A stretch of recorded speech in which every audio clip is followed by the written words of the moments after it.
Coba perhatikan apa yang saya sampaikan berikut ini. Dalam riwayat dijelaskan bahwa Jarimah pernah datang dan meminta nasihat kepada Rasulullah karena ingin ikut berangkat umrah.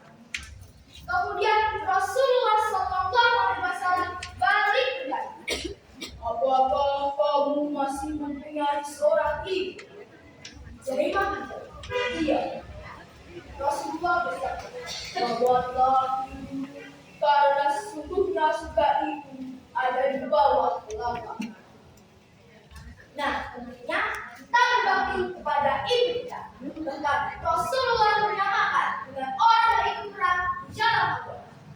Tentunya jika kita tulus, ikhlas, dan sabar dalam menghadapi, tidak membentak, jengkel, bahkan dengan kalimat hukum, ikuti kalimat sederhana, tapi bisa membuat hati ibu menjadi sejahtera. Terbakarlah amal kebaikan dalam merawat sedemikian besar amal kebaikan dan pahala perbuatan kebaikan.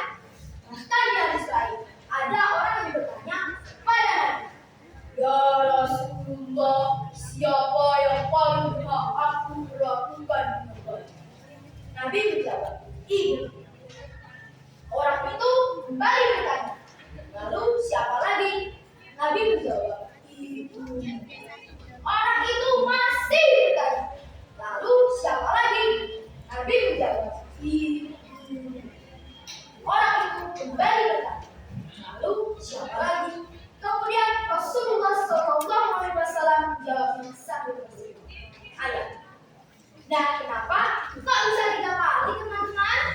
Dalam surah Luqman ayat 14 Allah berfirman, A'udzubillahi minasyaitonirrajim. Bismillahirrahmanirrahim. Dan kami perintahkan kepada manusia berbuat baik kepada 2 orang ibu bapak. Ibunda telah mengandungnya dalam keadaan nutfah yang bertambah-tambah dan menyapihnya dalam 2 tahun. Syukurlah kepadamu dan kepada 2 orang ibu bapakmu, dan hanya kepada pula kembali. Shadaqallahul adzim. Nah, di sini bisa kita bahas bahwa ibu kita mengalami 3 perjuangan dunia. Pertama, yakni hamil. Ibu kita menanggung berat badan kita di dalam rahimnya selama 9 bulan 10 hari. Kita bisa membayangkan betapa tulang itu kuat, bukan? Itu pengorbanan yang besar sekali loh, teman-teman. Kedua, yakni melahirkan. Disitulah perjuangan yang sampai mempertaruhkan. Allah tidak akan menghabis pahala seorang ibu yang sedang melahirkan seorang anak. Karena di situ ibu sedang mempertaruhkan nyawa bayi, juga mempertaruhkan nyawa dia sendiri. Masya Allah. Kalau kita sudah membayangkan hal ini, apa yang kita berani melawan perintah ibu kita?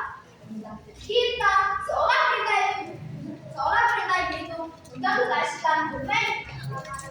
Ketiga, yakni menyusui. Dengan air susu ini kita menjadi sehat, tidak kelaparan, bahkan kandungan ASI di dalam tubuh kita bisa mengusir kuman dan bakteri yang bisa menyebabkan bayi jadi sakit. Itu perjuangan yang tidak bisa dibandingkan oleh orang lain, bukan? Pesan saya di pidato ini adalah janganlah kalian mengecewakan ibu. Kasih ibu sepanjang masa. Selama ibu kita masih hidup, maka beliau akan selalu mengasihi kita sebagai anak. Jangan ragu untuk mendoakan juga yang baik itu pas atau pas melakukan kita berdua. Sebut nama ibu kita setiap doa. Begitu puisi dari sastrawan WSI. Sebagai penutup, dengan saya menyampaikan sebuah pantun. Gula pasir terbuat dari tebu, gula jawa terbuat dari kelapa. Sayangilah ayah dan ibu, sebut nama mereka